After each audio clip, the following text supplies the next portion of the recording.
Salut à tous, alors c'est Frédéric Delavier. Alors cette nuit à 1h44, je voulais faire une petite vidéo suite à des posts que j'ai eus sur mon Facebook et sur mon YouTube, suite à des vidéos que j'ai fait, où les gens argumentaient en disant que l'art c'était souvent gratuit, inutile et qu'on n'était pas obligé d'avoir les choses n'avaient pas besoin d'avoir une fonction pour exister. Hein, alors il parlait essentiellement de la musique en disant que la musique est une chose que l'homme pratique et que la musique n'a aucun réel intérêt si ce n'est que de réjouir et d'être beau et que l'homme euh, faisait de la musique parce qu'il aimait ça, un point c'est tout. Donc je voulais revenir là-dessus, la nature ne fait jamais rien d'inutile, elle ne fait jamais le beau pour le beau a toujours une signification, hein. Le beau et l'art, la musique, ce n'est pas subjectif du tout, hein. Ce sont des choses qui ont une fonction. Le beau, comme je l'ai toujours expliqué, c'est le fonctionnel, ce qui est utile. Le beau est bon pour la vie et permet à la vie de perdurer ou au groupe de perdurer. Et le laid, c'est ce qui se rapproche de la mort. Mais bien sûr, on peut être laid, donc être en mauvaise santé ou se dégrader avec l'âge, mais rayonner de beauté de l'intérieur parce que nous sommes utiles au groupe, hein. La beauté intérieure, en fin de compte, c'est l'utilité qu'on a pour les autres, l'amour qu'on donne, l'aide qu'on porte aux autres. C'est ça qui fait la réelle beauté. Mais la beauté physique, la laideur, est quelque chose qui prouve le rapprochement avec la fin, avec la mort et l'immobilité. Et la beauté est toujours utile. Le beau, c'est le fonctionnel, ce qui est utile. Une belle femme a bien sûr les attributs de la féminité, donc, c'est-à-dire de la possibilité de transmettre la vie et de permettre la reproduction et que perdure l'humanité, hein. On est belle parce qu'on porte sur nous les preuves physiques dans sa morphologie qu'on peut engendrer la vie. Pareil pour un homme, hein, qui est beau, hein, c'est un homme qui en général a un physique qui permet de voir qu'il est en bonne santé avec un bon taux d'hormones et qu'il pourra protéger le groupe et transmettre la vie et être utile au groupe. Donc vous voyez, le beau et le laid ont des définitions bien précises et ce n'est absolument pas subjectif. Alors, je voulais faire cette petite vidéo sur la musique. Alors, c'était donc là, je reprends un peu parce que j'ai fait les petits textes, hein, qui sont ici, donc je vais les lire un peu, j'ai fait ça rapidement. Donc j'avais mis, hein, la subjectivité du beau en parlant de la musique. Alors je dis que ce n'est pas du tout, hein, c'était utile et fonctionnel. Alors si désagréable, comme j'ai marqué là, si désagréable et inutile que puisse paraître une musique, la musique a une fonction fondamentale dans la consolidation du groupe humain et dans l'évolution de l'humanité. La musique, c'est la musique, hein, ce sont des variations vibratoires sonores en intensité et en rythme, hein, donc codifiées, qui sont possibles à répéter. Ce n'est pas des variations aléatoires. La musique, bien que certaines musiques modernes ont un peu d'aléatoire à l'intérieur, hein, certains compositeurs modernes font une partition et à l'intérieur il y a des réservoirs de notes où les musiciens vont puiser au hasard. Mais en général, la musique est bien codifiée, correspond à des rythmes et correspond à des variations codifiées. Ces variations codifiées ont une fonction, c'est de pouvoir être tout simplement mémorisées, hein. Ça permet au groupe de s'unir derrière des sons, derrière des variations mélodiques, des variations rythmiques, des variations d'intensité sonore, codifiées, rythmées, hein. Donc tous les gens qui auront écouté cette musique, hein, qui auront cette même référence de codification sonore en eux, se sentiront appartenir, hein, à un même groupe. Alors donc en appartenant à un même groupe, ça veut dire que nous avons la même culture, le même passé, donc ce qui veut dire que nous appartenons au même groupe, nous devons protéger nos intérêts communs puisque nous faisons partie du même groupe, qui vivons sur le même territoire calorique, mais nous avons surtout en commun, en général, quand nous appartenons plus ou moins au même groupe, des gènes communs. Donc, ça permet justement la musique d'unir un groupe avec, en général, des gènes qui sont similaires. Alors, à la base, hein, je parle bien dans les civilisations primitives, la musique était toujours là. On peut entendre les pygmées qui sont modernes actuellement, mais qui vivent comme nos ancêtres d'il y a plusieurs dizaines de milliers d'années dans les forêts tropicales. Donc, ils ont des mélodies. Chaque mélodie correspond, si vous voulez, à des groupes humains. Hein. Donc, ils savent qu'ils appartiennent à tel groupe, instinctivement, si vous voulez, inconsciemment, ils perçoivent qu'ils ont une communauté génétique à la base. Donc la musique est faite pour unir un groupe et unir et renforcer des gènes particuliers qu'ont ce groupe. C'est la guerre des gènes toujours. Hein. Donc, mais l'avantage, justement, c'est que ça unit ce groupe. Alors ça peut aussi unir des classes d'âge, hein, avec par exemple la musique de jeunes, hein, les derniers groupes rock. Alors les jeunes connaissent cette musique, et oui, ils sont heureux. Alors là, je regardais, j'étais en Hongrie, il y a Sziget, hein, ça veut dire Lille, il y a le festival Sziget, ça veut dire le festival de Lille, où il y a tous les jeunes de toute l'Europe qui viennent écouter les derniers chanteurs à la mode que seuls les jeunes connaissent et que les marchands leur vendent. Hein. Mais cette musique de jeunes, je parle comme un vieux exprès, entre guillemets, est une musique qui permet à une communauté d'un certain âge de se reconnaître. Ah, t'as écouté, je sais pas moi, je connais pas les groupes de jeunes, pardon, je suis un peu vieux, mais t'as écouté tel groupe, ah ouais, c'est super, ah c'est top, ah ouais, moi j'aime bien. Et en discutant de ça, ils appartiennent au groupe des jeunes, donc ça veut dire qu'ils sont dans la tranche d'âge où ils peuvent à peu près se reproduire entre eux. En appartenant aux jeunes, on a souvent, c'est-à-dire qu'on est dans l'âge pour pouvoir coucher et se reproduire. D'ailleurs, c'est ce qui se passe à Sziget, au festival de Hongrie, comme dans tous les festivals de musique électro ou techno. Alors en vérité, j'aime beaucoup la musique électro et techno, je ne fais qu'écouter ça.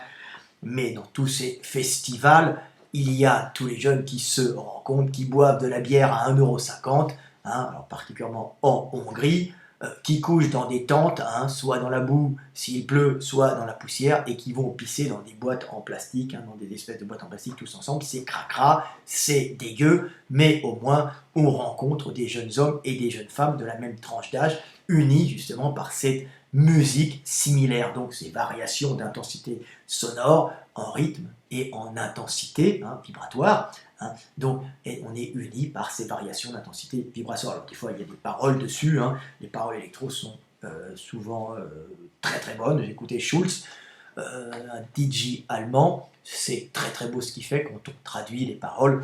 C'est quasiment du biblique, hein. C'est très simple. Mais ça, c'est pas lui qui écrit. C'est souvent des grosses boîtes allemandes, même des fois sous-traitées à des boîtes italiennes. Donc, vous voyez, après, il y a des commerçants qui sont là, mais des commerçants de bonne qualité. Vous voyez, la musique a une fonction d'unir le groupe et même de sélectionner des tranches d'âge permettant justement à ces tranches d'âge de se reproduire et de faire perdurer l'humanité.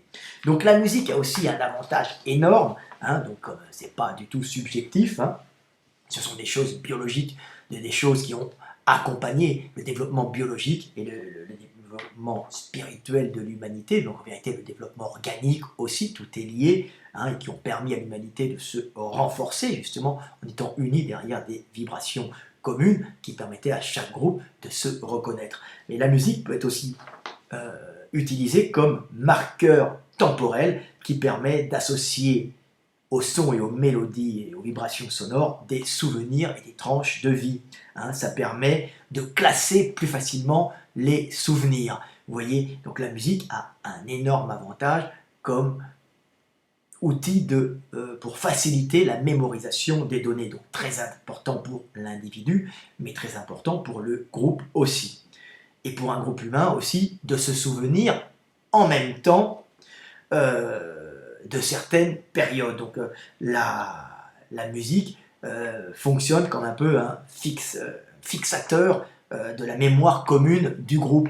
Sur telle musique, nous avons vécu tel événement et nous pouvons tous classer ensemble l'évolution de notre période de temps où nous avons vécu. Donc les gens se souviennent de certaines actions parce que certaines musiques correspondent à certaines actions qu'il y a eu, certains événements tragiques ou heureux qu'il y a eu au cours de ces périodes. Il y a 68, dans les années 68, où il y a eu une pseudo-révolution, il y a des musiques particulières qui ont marqué les gens. Ils se souviennent tous de ces années en fonction des mélodies, des variations d'intensité vibratoire. Ils se souviennent plus facilement. Donc voilà, donc ils classent dans leur petite mémoire, ils classent des souvenirs, des données, et qu'ils associent à des sons. Donc c'est une façon de plus facilement se remémorer le passé. Et en plus, ça permet aux gens d'associer les mêmes souvenirs aux mêmes sons, donc de faciliter la mémoire globale du groupe en classifiant cette mémoire globale. Vous voyez, c'est très très très intéressant. La musique n'est pas du tout subjective, même si la musique pour certaines personnes, par exemple pour certaines personnes, le bruit du balafon en Afrique peut ne pas avoir de grande signification puisqu'il n'a pas vécu avec, ça ne sera pas un marqueur temporel, alors que pour un Africain qui vit en Afrique, certains rythmes de balafon, certaines musiques africaines vont avoir pour lui une grande valeur de classification des souvenirs et aussi de consolidation de son groupe, même s'il n'est plus dans son groupe. Mais pour un Européen, ça ne peut juste qu'avoir une valeur anthropologique ou une valeur d'intéressement pour essayer de comprendre des peuples avec lesquels un Européen peut être confronté, tout simplement. Mais la musique, la beauté de la musique, si vous voulez, peut, par rapport à un individu, certains individus peuvent justement apprécier la beauté d'une musique, tout ça c'est subjectif, d'un groupe à l'autre, c'est-à-dire que globalement la musique est positive et quelque chose de positif pour le groupe, mais la beauté de la musique est subjective par rapport à chacun des groupes.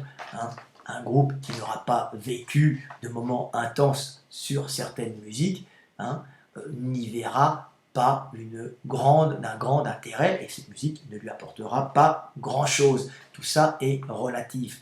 Mais le beau, c'est toujours l'utile. Et quand on trouve une musique belle et agréable, c'est qu'elle nous est utile. Et certaines personnes peuvent la trouver désagréable car elles n'auront pour elles aucune réelle fonction. D'où des fois le fait qu'il y a entre les adultes et les jeunes qui ne comprennent pas, les jeunes ne comprenant pas la musique des vieux, les vieux ne comprenant pas la musique des jeunes, mais sur un air d'accordéon, il y avait des vieux qui se sont rencontrés, qui ont vécu des tranches de vie, qui ont fait l'amour et qui ont eu des souvenirs. Donc ces musiques, ces airs d'accordéon ont pour ces vieux une grande beauté car il leur permet de classifier, de se souvenir du passé et de pouvoir conserver leur mémoire, parce qu'on associe des événements à la musique. Mais pour un jeune, ça ne représentera rien.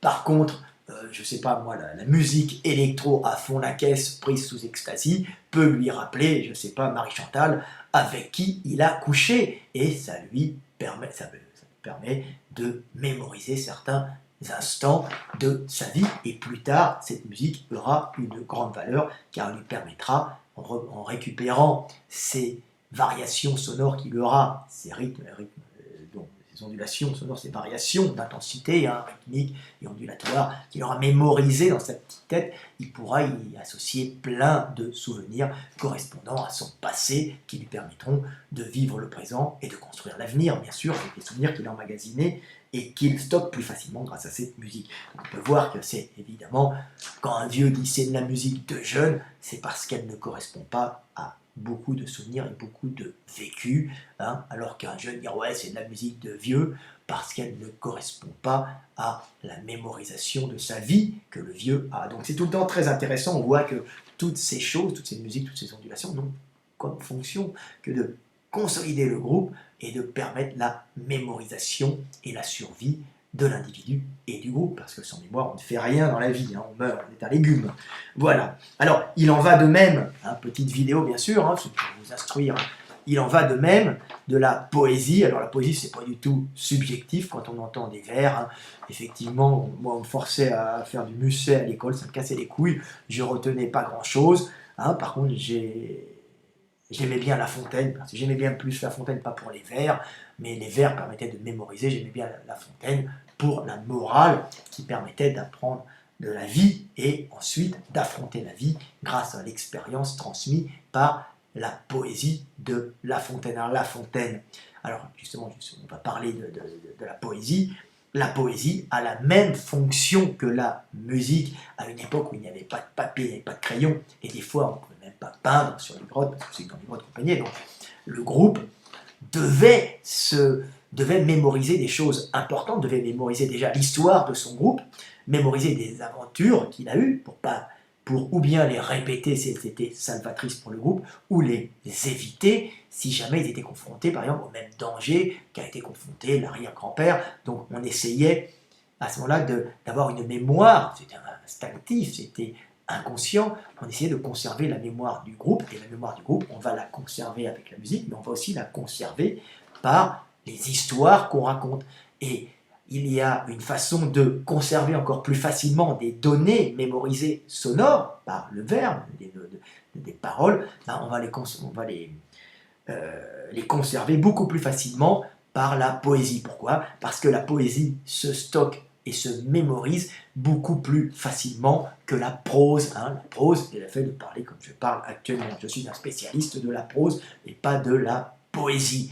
Mais la poésie permet de faire des stockages plus faciles et de récupérer des données plus facilement. Pourquoi? Parce que par exemple, quand vous dites « je t'encule Ursule hein, », ben, je t'encule Ursule se mémorise plus facilement que je te sodomise Ursule. Pourquoi? Parce que sodomise n'a pas la même longueur que encule, et que encule Ursule ont déjà la même longueur, donc la même fraction temporelle, et encule Ursule, iront se chercher, l'individu ira chercher le mot qui correspond au niveau finalité sonore au même mot qui était le précédent. Donc les deux mots, encule et Ursule, seront à peu près stockés dans notre cerveau. Alors j'avais expliqué comment on stocke, ce ne sont pas des tiroirs du tout, hein. J'avais expliqué, c'est des réseaux neuronaux, vous avez qu'à regarder ma vidéo sur la mémoire hein, pour comprendre ça, mais c'est beaucoup plus facile d'aller chercher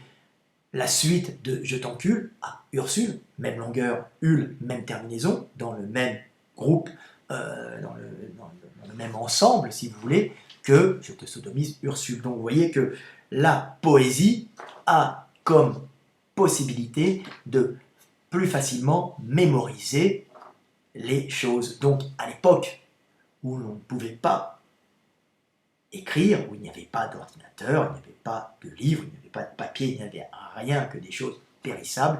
La seule chose qu'on pouvait transmettre, c'était l'oralité d'un message qui permettait au groupe de survivre, hein, en lui expliquant l'avenir, en ayant la mémoire du groupe, comme je vous dis, pour répéter des actions positives, salvatrices, ou éviter des actions négatives, hein, on parlait même des fois technique par la poésie. Hein. Donc ça permettait de mémoriser plus facilement les choses par justement le fait d'avoir des répétitions sonores sur des mots qui ont des valeurs différentes et d'utiliser aussi la même longueur, donc la même longueur d'un mot à l'autre. Donc c'est pour ça qu'il y avait des vers, c'est pour ça qu'il y avait des répétitions sonores, et c'est pour ça que le fait de parler en poésie, hein, qu'on entend encore dans les chansons, c'est un peu stupide, des fois, maintenant qu'on est à l'âge du livre, l'âge de la mémoire dans votre téléphone, dans votre ordinateur, vous emportez vos mémoires avec vous, mais à l'époque il n'y avait pas toutes ces mémoires, et la meilleure façon de stocker, c'était de parler en vers, donc d'apprendre par cœur des brides d'histoire du groupe, hein, tout simplement, grâce à ces répétitions sonores et à ces longueurs identiques dans la longueur des phrases. On pouvait aller plus facilement chercher justement dans notre cerveau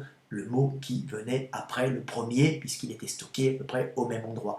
Donc vous voyez, grâce à la poésie, on pouvait consolider la mémoire du groupe et lui permettre de survivre et consolider sa propre mémoire. Alors le mieux, c'est encore de rajouter des vers, donc de la poésie, sur de la musique, et à ce moment-là, on mémorise bien plus facilement, puisqu'on a deux systèmes de mémorisation, une mélodie, donc qui aura à peu près une intensité un peu similaire au son qu'on utilisera, et là-dessus, on rajoutera de la poésie, donc des mots qui s'accordent avec le mot suivant et des phrases qui s'accordent en longueur avec les phrases suivantes, donc permettant d'aller chercher le mot suivant dans le même sous-ensemble dans lequel il est stocké dans le cerveau. Et en plus, la mélodie permet plus facilement de se souvenir des variations d'intensité sonore des phrases utilisées. Voilà, donc en gros, musique,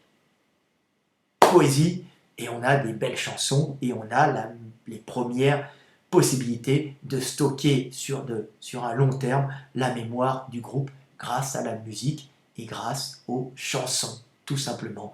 Donc c'est des façons de mémoriser et de conserver dans le groupe des données très importantes qui ne pouvaient pas, qu'il ne fallait absolument pas perdre. Donc vous voyez, musique, poésie ont contribué à la survie de l'humanité. Ce n'est pas du tout subjectif, ce n'est pas « oh c'est beau parce qu'on aime, ce n'est pas inutile », non, ça a permis de mémoriser des tas de choses et de permettre à l'humanité de perdurer, de se renforcer, de conserver, que notre métier puisse conserver, de mémoriser des données très importantes pour la survie du groupe et la survie des individus. Voilà, petite vidéo, vous voyez, musique et poésie permettent et facilitent la transmission d'informations, hein, avant qu'il y ait le stockage de données par le dessin, ou par le livre, ou par l'écriture bien avant. Donc voilà, voilà ce que j'avais à dire. J'espère que vous avez compris comment fonctionne notre monde. Rien n'est fait au hasard sur Terre. Dieu est grand et ce qui est beau est utile et fonctionnel. Et ce qui est laid, hein, se rapproche de la mort. Ce qui est beau se rapproche de la vie. Le beau est subjectif d'un groupe à l'autre, mais pour un groupe, si c'est beau, c'est que c'est utile. Voilà, c'était Fred Delavier. À bientôt, j'espère que vous vous en sortirez plus intelligent, plus aguerri grâce à mes petites vidéos pour affronter un monde toujours en changement, merveilleux, mais parfois difficile. Et mes vidéos font de vous des hommes plus forts et des hommes libres comme moi. À bientôt.